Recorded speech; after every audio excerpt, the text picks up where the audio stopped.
Àlejò wa lórí ètò Obìrin ni mí tòní, àwọn ni Dókítà Fọlákẹ Olútóyìn Iréwọlé-Òjó. Wọ́n jẹ́ adarí ọ̀gá pátápátá ti ilé ìwòsàn àpapọ̀ ẹkùn Èbúté Mẹ́ta ní ìpínlẹ̀ Èkó, Medical Director, Chief Executive Officer, Èbúté Mẹ́ta General Hospital. Dókítà Fọlákẹ Iréwọlé-Òjó, ẹ káàbọ̀ sórí ètò Obìrin ni mí. Ẹ káàsán máa o, ẹ dẹ̀ káàsán fún gbogbo àwọn obìnrin rere tó wà lórí afẹ́fẹ́. Ẹ ṣeun Mo kí púpọ̀. yín pé ẹ káàsán o. Ẹ ṣeun. Ohun tí a pè yín wá bá wa fọ̀rọ̀ jomitoro lé lórí ètò tòní, òun náà ni àìsàn ìtọ̀ ṣúgà fún ọmọdé, diabetes in children. Gẹ́gẹ́ bí ohun tí ẹ kọ́ṣẹ́ pọ̀nrìn lé lórí tó ní í ṣe pẹ̀lú ìtọ́jú àwọn ọmọdé, òun náà la rí wípé ẹ̀yin gan ni ẹ lè bá wa dá sí ọ̀rọ̀ yìí ká gbà nínú ìrírí àti òye yín fún ohun tí yóò mú èrè wá fún gbogbo àwọn tí ó máa gbọ́ wa lórí ètò yìí. Ẹ jẹ́ ká ti bí ìbẹ̀rẹ̀. Tá a bá sọ̀rọ̀ àìsàn ìtọ̀ ṣúgà fún ọmọdé, kí ni ó túmọ̀ sí? Ẹ ṣeun gidi gan atọ́kùn.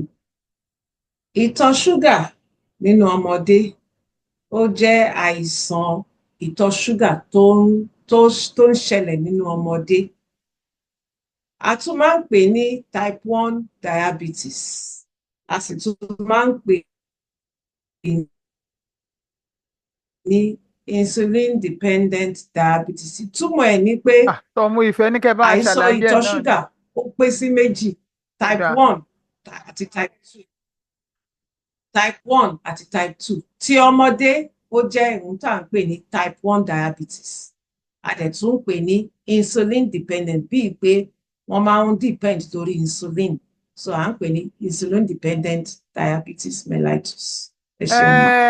Ẹ ṣeun dókítà wa. Ẹ bá wa yànnàná ẹ̀ kó lè yé wa, torí insulin dependent type 1, kí ni ohun tí ó wà nínú rẹ̀ gan? Kí ni àìsàn yìí tàbí kùdìẹ̀kudiẹ yìí, kí ló túmọ̀ sí? Kí ló ń béèrè lágọ̀ọ́ ara àwọn ọmọ yìí? Ẹ ṣe ṣúgà yẹn, àwa Yorùbá là ń pè ní àìsàn ìtọ̀ ṣúgà.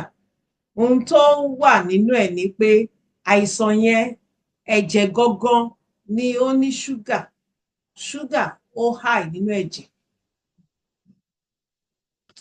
So nítorí pé àìsàn ẹ̀jẹ̀ ó ní ṣúgà nínú, ṣúgà tó wà nínú ẹ̀jẹ̀ yẹn tó bá yá á wá dà, á spill over, á dà sínú kíndìnrín, á wá jáde nínú ìtọ̀ as ìtọ̀ ṣúgà. Àwọn Yorùbá pè é bẹ́ẹ̀ nítorí pé wọ́n rí pé ẹni tó bá ní àìsàn ìtọ̀ ṣúgà yẹn tó bá tọ̀ sílẹ̀ lẹ̀, èèrà, bíi pé èèrà ó fẹ́ràn ṣúgà, èèrà ó máa gádà níbi tí ìtọ̀ yẹn wà. Àwọn àgbààgbà, bẹ́ẹ̀ ni, àwọn àgbààgbà wọ́n tún rí pé táwọn bá tọ́ ìtọ̀ yẹn wò, wọ́n máa rí pé ó máa dùn mẹ̀rẹ̀mẹ̀rẹ̀ bíi ṣúgà. Òun ni Yorùbá ṣe ń pè ní àìsàn ìtọ̀ ṣúgà. Ṣùgbọ́n ìtumọ̀ ẹ̀ ni pé ṣúgà ó pọ̀ nínú ẹ̀jẹ̀ wá dà sínú kí tọ̀. Ẹ jọ̀ọ́ ẹ tún ṣàlàyé kó lè yé wa. Báwo ni ọmọdé, kí lọmọdé mọ̀? Ọmọdé ò ṣáà kò tí ì ṣe kankan. Kí á ló ṣe wá jẹ́? Báwo lọmọdé ṣe wá korú eléyìí tí ṣúgà ń pọ̀ nínú àgọ́ ara débi pé ó tún wá kúnré kọjá, ó tún wá lọ sí àwọn ẹ̀yà ara ní inú? Ẹ ṣeun atọ́kùn. Gbogbo wa pátápátá tá a bá jẹun, a jẹ ráìsì o, a bá jẹ búrẹ́dì, a bá jẹ ẹ̀wà, ara ó máa sì fọ́ sí wẹ́wẹ́wẹ́wẹ́wẹ́. Tó bá fọ́ sí wẹ́wẹ́, ó máa fọ́ sí ṣúgà, glucose. Nítorí pé èdè tí àwọn àgọ́ ara tó yé àgọ́ ara wa ni ṣúgà. Ṣúgà ni a fi ń ṣe gbogbo nǹkan tá à ń ṣe. So gbogbo oúnjẹ tá a bá jẹ ó máa fọ́ sí wẹ́wẹ́, ó máa di ṣúgà nínú wa. Ṣùgbọ́n tó bá di ṣúgà nínú ẹ̀jẹ̀, ó ní nǹkan kan tó wà nínú ara tá à ń pè ní àmọ́ ní Yorùbá, pancreas là ń pè lóyìnbó. Pancreas yẹn àbí àmọ́ yẹn ó máa ń yọ chemical kan tó ń jẹ́ insulin. Insulin yẹn ó wà fún pé kó mọ̀pù ṣúgà so that ara lè lo ṣúgà fún gbogbo iṣẹ́. Ṣùgbọ́n tí insulin yẹn tí ò bá wá sí àbí kò ṣiṣẹ́ dáadáa, kò ní ṣiṣẹ́ pé kó mọ̀pù ṣúgà yẹn kúrò ní ẹ̀jẹ̀.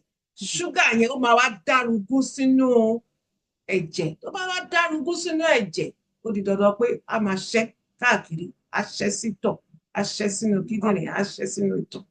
Tó ń ṣẹlẹ̀ nìyẹn. Báwo ni ọmọdé ṣe wá lè kó?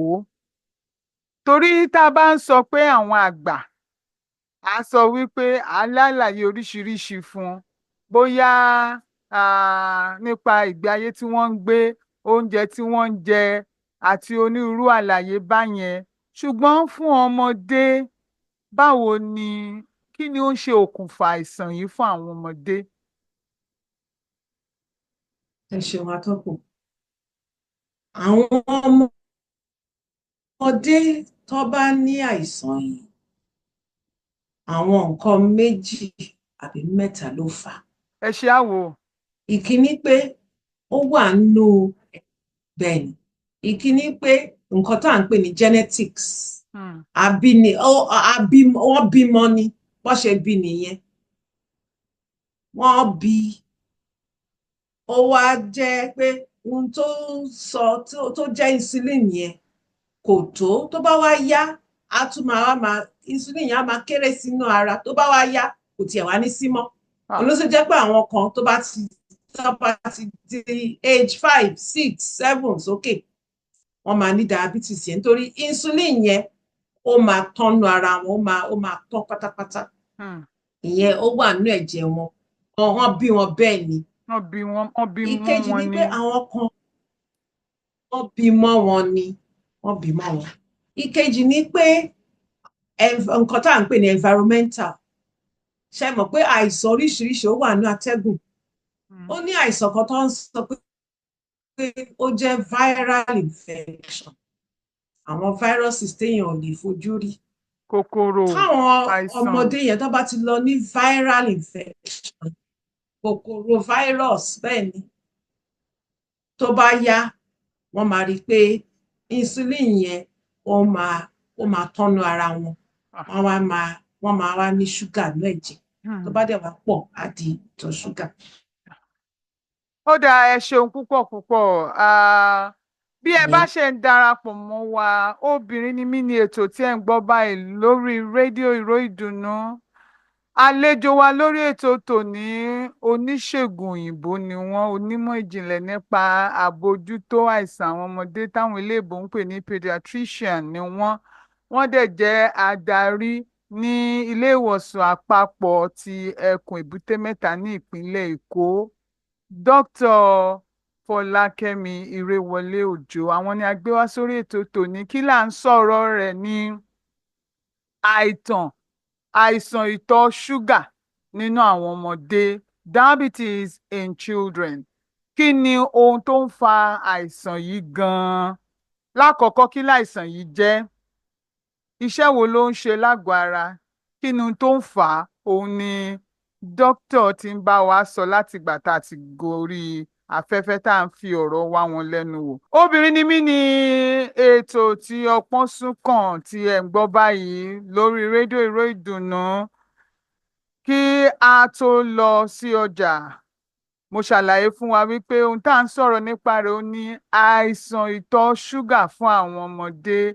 A dẹ̀ ní ẹni tí ó mọ̀ nípa rẹ̀ gan-an, nípa iṣẹ́ tí wọ́n kọ́ṣẹ́ pọ̀rìn lé lórí ní ti ètò ìṣègùn òyìnbó. Àwọn náà ni Dókítà Fọlákẹ Iréwọlé-Òjó. Wọ́n ti ṣàlàyé fún wa lákọ̀ọ́kọ́ ohun tí àìsàn ìtọ̀ ṣúgà jẹ́, ọṣẹ́ tó ń ṣe lágọ̀ọ́ ara, àti pé kí ló ń fà á gan fún ọmọdé. Dókítà Iréwọlé-Òjó, bí a bá ní ká wò dáadáa nípa àlàyé yín ní ti pé ọmọ lè jogún rẹ̀ nínú ẹ̀jẹ̀, pé wọ́n lè bímọ, àti pé nípa kòkòrò tí ọmọ lè gbà sára nírú àyíká àbí agbègbè ibi tí ó bá gbé dàgbà sí.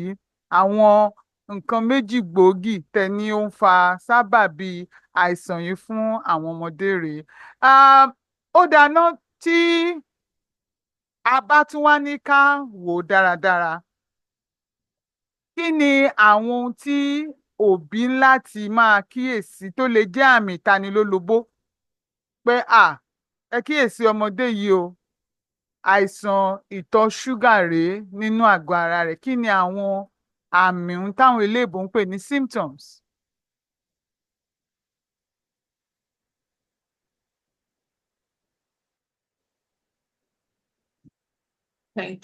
Àti gbogbo àwọn obìnrin tó wà lórí afẹ́fẹ́.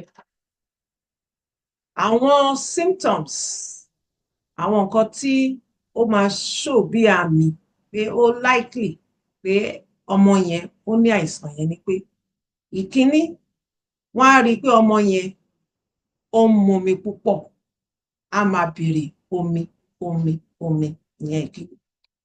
Ìkejì, bó dẹ̀ ṣe ń momi náà ló máa tọ̀, ló máa súré lọ toilet. Ká tó rí 5 minutes ó ti lọ toilet, ká tó rí 1 hour ó ti lọ toilet. Kí ló ń ṣẹlẹ̀? Àwọn ọmọ míì tó jẹ́ pé lórí ìtọ̀ tó ń tọ̀ púpọ̀ yẹn, àwọn míì jẹ́ pé tẹ́lẹ̀tẹ́lẹ̀ wọn ń tọ̀ lé, wọ́n á bẹ̀rẹ̀ sí máa tọ̀ lé. Ó máa ìyẹn di kó máa tọ̀ púpọ̀. Then wọ́n wá tún ebi á máa pa wọ́n all the time. Ebi, ó ṣe jẹun tán, ebi á máa pa. Pẹ̀lú pé wọ́n á máa jẹun, ọmọ yẹn á tún máa rù, á máa rù. Pẹ̀lú bó ṣe ń jẹun sí náà, wọ́n máa rù. So those 4 symptoms ó máa ń wà classical, ó máa ń ṣe gbòógì nínú àwọn ọmọ tó bá ní diabetes yẹn. Wọ́n á máa tọ̀ púpọ̀, wọ́n á máa momi púpọ̀, wọ́n á máa jẹun, pẹ̀lú pé wọ́n dẹ̀ ń jẹun, wọ́n á máa gbé yẹn mẹ́rin yẹn. Àwọn symptoms díẹ̀díẹ̀ náà ó tún wà, bíi pé kí àwọn obìnrin yẹn kó máa ní discharge, vaginal discharge tó pọ̀ rẹpẹtẹ lójú ara, kí bíi white discharge máa jáde. Ẹlòmíì lè máa ní boil, éwo, ẹlòmíì á máa gbẹ. So àwọn àìsàn, àwọn symptoms yẹn náà máa jáde, ṣùgbọ́n mẹ́rin tí mo kọ́kọ́ sọ yẹn ó máa ń wà classical. Láti bí ọmọ ọdún mélòó ni àwọn àpẹẹrẹ wọ̀nyí yóò ti bẹ̀rẹ̀ sí farahàn nínú ọmọdé? Àìsàn diabetes nínú ọmọdé ó lè ṣẹlẹ̀ láti ìkókó, ohun tá à ń pè ní neonates, lórí ó ní èyí tá à ń pè ní neonatal diabetes. Ó lè bẹ̀rẹ̀ lórí ọmọ ìkókó tó ẹ̀ṣẹ̀ bí, tí ò tí ì pé 1 month, títí di 18 years, torí pé àwa tá a jẹ́ pediatrician, our age is between day 1 to 18 years. So ó lè ṣẹlẹ̀ sí any child from day 1, neonate, to 18 years. Dé ọmọ ọdún méjìdínlógún. Ó dà, bí àìsàn yìí ṣé fún ọmọ tí bóyá láti ìkókó bẹ́ẹ̀ ṣe ṣàlàyé ńsìn ni wọ́n ti fi ẹsẹ̀ rẹ̀ múlẹ̀ wípé ó ní àìsàn yìí, ṣé ó ṣeé ṣe kó sàn nínú àìsàn yìí kó wá dàgbà jẹ́ni tí ò ní àìsàn yìí lágọ̀ọ́ ara, àbí bó ṣe hé láti ìkókó náà bí ó ṣe bá gúnlẹ̀ ọjọ́ ayé rẹ̀ nìyẹn? ẹ ṣeun atọ́kùn, mo fẹ́ràn, mo like question yìí. Tí wọ́n bá ti sọ pé ọmọdé ó ní diabetes in children, kò sí cure, no cure. Ah, Kò sí pé ọmọ yẹn tó ní diabetes tó bá wá dàgbà kò ní ní diabetes mọ́. Ó jẹ́ òtítọ́ tó korò tó jẹ́ pé àwa tá jẹ́ dókítà nínú this specialty, ó jẹ́ nǹkan tó yẹ ká sọ. A gbọ́dọ̀ sọ fún àwọn òbí pé kò sí cure, kò sí cure. kò sí àbáyọ, kò sí ìtọ́jú fún Wọ́n gbọ́dọ̀ tó lè máa gbé lo kúrò lágọ̀ọ́ insulin ara. wọn time tí kò tọ́jú tó lè gbé kúrò lágọ̀ọ́ ara ju pé kán máa lo insulin yẹn lọ. Bí dókítà tó bá ti prescribe ẹ̀, wọ́n gbọ́dọ̀ máa lò ó bẹ́ẹ̀. Kò sí cure fún. They are insulin dependent. Wọ́n depend. Wọ́n gbọ́dọ̀ depend on insulin for the rest of their life. Gbogbo ọjọ́ ayé wọn pátá. Bẹ́ẹ̀ ni, wọ́n gbọ́dọ̀ máa lo insulin lọ títí láíláí, títí ọjọ́ ayé wọn. Ó dà, ǹjẹ́ ó ní nǹkan tí pàápàá ẹ jẹ́ n béèrè báyìí, ṣé lára ìyá lọmọ ti ń kó ni àbí lára bàbá? Torí ẹ sọ wípé àwọn míì wọ́n ń bí wọn ọmọ ni, ṣé lára ìyá wá ni àbí lára bàbá lọmọ ti ń kó?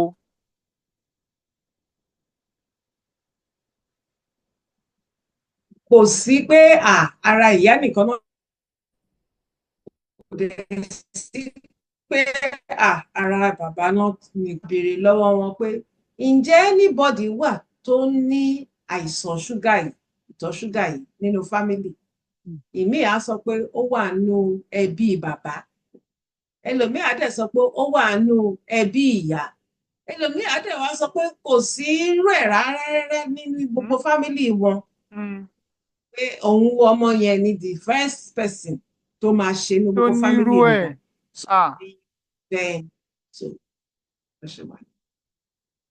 Bó bá wá jẹ́ pé ọmọ yẹn wá ní tó kọ́ rí bẹ́ẹ̀ fún, báwo lẹ àlàyé wo lẹ wá lè ṣe, báwo lọmọ ṣe kó o? Nígbà tí ò rí kò sẹ́nì kankan ṣáájú nínú ìran àti tìyá àti bàbá, bó ló ti wá rí? Ṣé mọ̀ pé mo ti sọ pé ẹlòmíì á kó lára bàbá, ẹlòmíì á kó lára ìyá, fámìlì ìyá àbí fámìlì bàbá. Ṣùgbọ́n a máa rọ́mọ míì tó jẹ́ pé àti fámìlì ìyá o àti fámìlì bàbá wọn ò ní àìsàn yẹn, ṣùgbọ́n ọmọ yẹn wá ní. Èsì tí mo lè fi sí ìbéèrè yẹn ni pé tẹ́ fi béèrè pé ibo wá lọmọ ti kó. Ibo ló ti rí? Ìkíní ni pé ọmọ yẹn ó lè ti wà exposed to kòkòrò virus yẹn bó ṣe bí àbí bó ṣe ń grow, tó dẹ̀ jẹ́ pé ó wá fa àìsàn diabetes lẹ́yìn ìgbà tí kòkòrò yẹn tó kúrò lára ẹ̀, ó wá fa diabetes. Ìyẹn ìkíní. Ìkejì ni pé nígbà míì náà ó lè wà nú ìran díran ṣùgbọ́n àwọn òbí yẹn wọn ò mọ̀ pé ìrandíran wọn ó ti ní àìsàn yẹn rí. Ìyẹn tó bá jẹ́ pé ó ṣeé ṣe pé èèyàn lè béèrè lọ́wọ́ àwọn ìrandíran pé ǹjẹ́ kíní yìí ti ṣẹlẹ̀ rí, ó lè ṣeé ṣe pé wọ́n á ti sọ pé ẹnìkan o, bàbá ńlá bàbá wọn ó kọ̀ ṣáàkú ṣá, àwọn ò mọ ohun tó pa á. So ó lè wà nú generation wọn, but wọn ò mọ̀ sí ńgbà yẹn torí ṣe mọ̀ knowledge kò wà bíi ti ayé ìsìn. Nígbà yẹn wọ́n kàn máa sọ ojú dúdú gbogbo ẹni yẹn ṣáàkú ṣá, àwọn ò mọ. Bẹ́ẹ̀ ni, so ó lè wà ń bẹ̀ tó ọ̀ mọ̀. Ìyẹn ni explanation tí màá give gbà. Ó dáa, ẹ ṣeun púpọ̀. gbogbo ẹ̀yin abiyamọ, mo mọ̀ wípé láti ìgbà tí a ti bẹ̀rẹ̀ ẹ ti ń rí ẹ̀kọ́ kọ́, ẹ ti ń rí ọgbọ́n dìmú. Lágbára Ọlọ́run, a ò ní bímọ gbẹ̀mígbẹ̀mí, a ò ní ìdojúkọ tí ó pin wá lẹ́mìí lórí ọmọ. Àìsàn ó kéré tàbí ó pọ̀, kò ní jẹ́ ìdánwò tàbí àdánwò fún wa lórí àwọn ọmọ wa. Ohun tí à ń wò lórí ètò wa tòní òun náà ni àìsàn ìtọ̀ ṣúgà fún ọmọdé. A dẹ̀ ní oníṣègùn ti òyìnbó tí wọ́n kọ́ṣẹ́ mọṣẹ́ nípa ìtọ́jú àwọn ọmọdé. Àwọn náà ni wọ́n bá wa sọ̀rọ̀ nípa rẹ̀ láti ìgbà tí a ti bẹ̀rẹ̀. Dókítà Iréwọlé-Òjó, a mọ̀ wípé Ọlọ́run má jẹ́ kéèyàn rí tó bá ti di ọ̀rọ̀ wípé nǹkan kan ti di ohun tí ó ti di kò ṣeé yẹ̀ lẹ̀, àfi kẹ́ ẹ máa kópa, àfi kẹ́ ẹ máa ṣàyàn ìtọ́jú ẹ̀. A mọ̀ wípé ó la ti owó lọ. Ìyẹn ni wípé fún àwọn òbí tí àwọn ọmọ wọn ní ìpèníjà yìí, ẹ ti sọ báyìí pé insulin dandan ni wọ́n máa gbára lé ní gbogbo ọjọ́ ayé wọn ni. Eléyìí ò dẹ̀ bá, wọ́n ní ẹnu òfìfo ìdúnyànmùyànmú, eléyìí ò bá ọ̀fẹ́ dé. Fún àwọn tí ara ò wá rọ̀ tàbí alára, báwo ni ìtọ́jú yìí ṣe wá wà ní àrọ́wọ́tó fún wọn? Ṣó ní ohun tí ìjọba ìpínlẹ̀ Èkó fún àpẹẹrẹ tí wọ́n tilẹ̀ ń ṣe fún irú àwọn òbí tí àwọn ọmọ wọn ní ìpèníjà wọ̀nyí?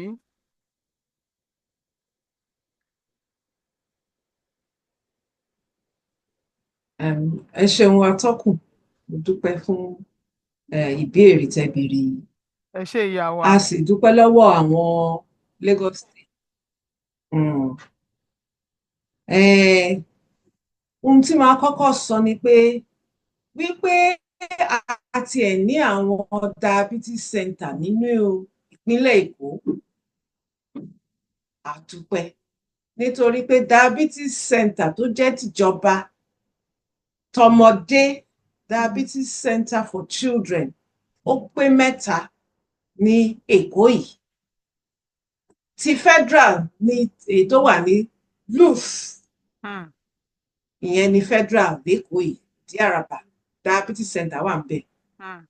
The second one, ìkejì ní LASUT, Lagos State University Teaching Hospital, ó wà lábẹ́ Lagos State.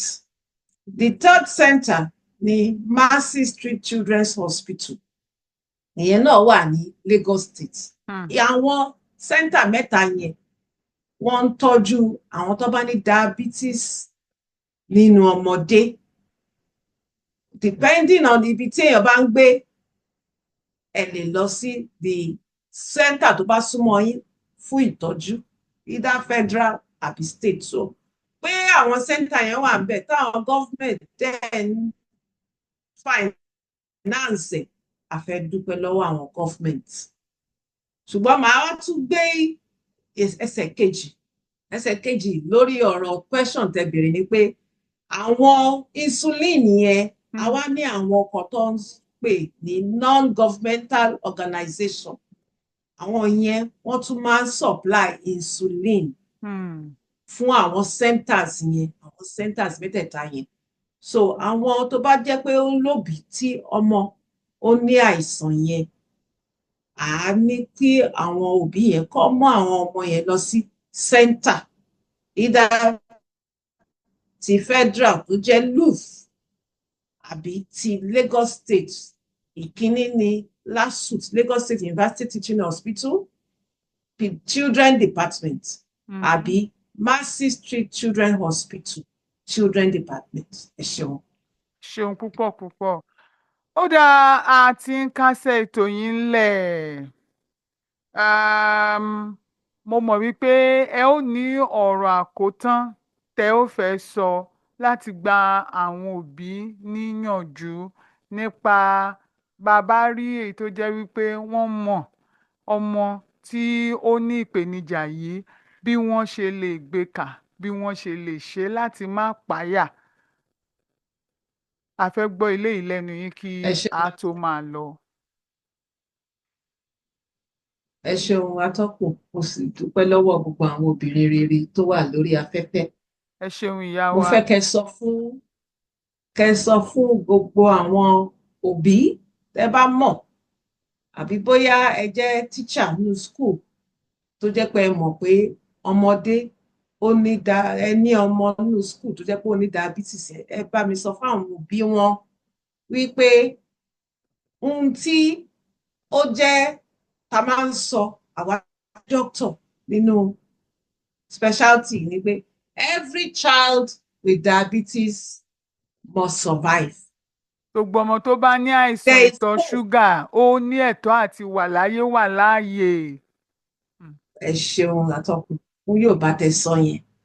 Wọ́n ní ẹ̀tọ́ láti wà láàyè dáadáa, they survive. They are living with diabetes. Wọ́n wà láyé pẹ̀lú diabetes. Kì í ṣe pé àìsàn ni ó, ṣùgbọ́n wọ́n pé àìsàn ni wọ́n o, aláìsàn. Wò wọ́n pé aláìsàn ni wọ́n o. À ń wò wọ́n wípé they are living. Wọ́n wà nú ayé, wọ́n dẹ̀ wà nú ìlera pẹ̀lú láti lè diabetes. gbé ìgbé ayé wọn Hope láì wà kóró fún wọn. ti àìsàn yìí. Bẹ́ẹ̀ni, ìyẹn ni máa sọ pé ẹ fi encourage, ẹ fi gbà wọ́n níyànjú wípé kì í ṣe pé nítorí pé ọmọ wọn ní diabetes, ọmọ pé wọn òpin ti ó wá máa dé kú o. àbí pọ́mọ yẹn ò lè ráyé wá, kò lè rí àyànmọ́ rẹ̀ lò. Ọmọ yẹn ó ti wá láti survive, láti wà láyé, láti wà láàyè. Gbogbo nǹkan tó bá dẹ̀ fẹ́ ṣe ní orílẹ̀ ayé ó máa débẹ̀, ó máa débẹ̀, ó máa ṣe, ó máa di igbá, ó máa di òjé. Àbá náà ṣe ń sọ, Adìrú adìgbà. ó máa di igbá. Adì ńlá láyé. Adìrú adìgbà. Ṣé púpọ̀ Bẹ́ẹ̀ ni. púpọ̀. Dókítà Fọlákẹ Olútóyìn Iréwọlé-Òjó, àwọn ni àlejò wa lórí ètò Obìrin ní mi tòní. Ohun tí wọ́n ti ń bá wa sọ̀rọ̀ nípa rẹ̀ náà ni àìsàn ìtọ̀ ṣúgà nínú àwọn ọmọdé. Ẹ gbọ́ ọ̀rọ̀, ẹ̀yin abiyamọ o, ẹ ti gbọ́ báyìí pé ọmọ ní àìsàn ìtọ̀ ṣúgà kì í ṣe wípé ó gbèdéke lórí àyànmọ́ ọmọ yẹn. Ẹ má fojú aláàárẹ̀ wò ó. Wọ́n ti ṣàlàyé ní ti ìjọba àpapọ̀ àti ti ìjọba ìpínlẹ̀ ibi tí èèyàn lè kó irú àwọn ọmọ bẹ́ẹ̀, bóyá ẹnu àwọn tí ọmọ wọn ní ìpèníjà yẹn, ẹ tọ́ka àwọn òbí yẹn síbẹ̀. Iṣẹ́ kan lẹ́yìn náà ṣe yẹn. Ìtọ́jú wà fún àwọn ọmọ wọ̀nyí. Lágbára Ọlọ́run, ohun tó pè fún tí àwọn ọmọ tọ́lọ́run kó lé wa lọ́wọ́ tá ó fi rí wọn tán yanjú, Ọlọ́run ó fi fún wa. Ẹ ṣeun fún àkókò yín, a dúpẹ́ pé a pè yín ẹ sì jẹ́ wa. Ìgbàgbọ́ wa ni wípé bàbá tún ní ohun tá a tún fẹ́ bá yín sọ lórí ètò wa lórí rédíò Ìró Ìdùnnú, ẹ ó jẹ́ wa lágbára Ọlọ́run. Ẹ ṣeun púpọ̀ púpọ̀, ó dìgbà. Ẹ ṣeun púpọ̀ atọ́kùn, mo dúpẹ́ o, ó dìgbà o, a dúpẹ́.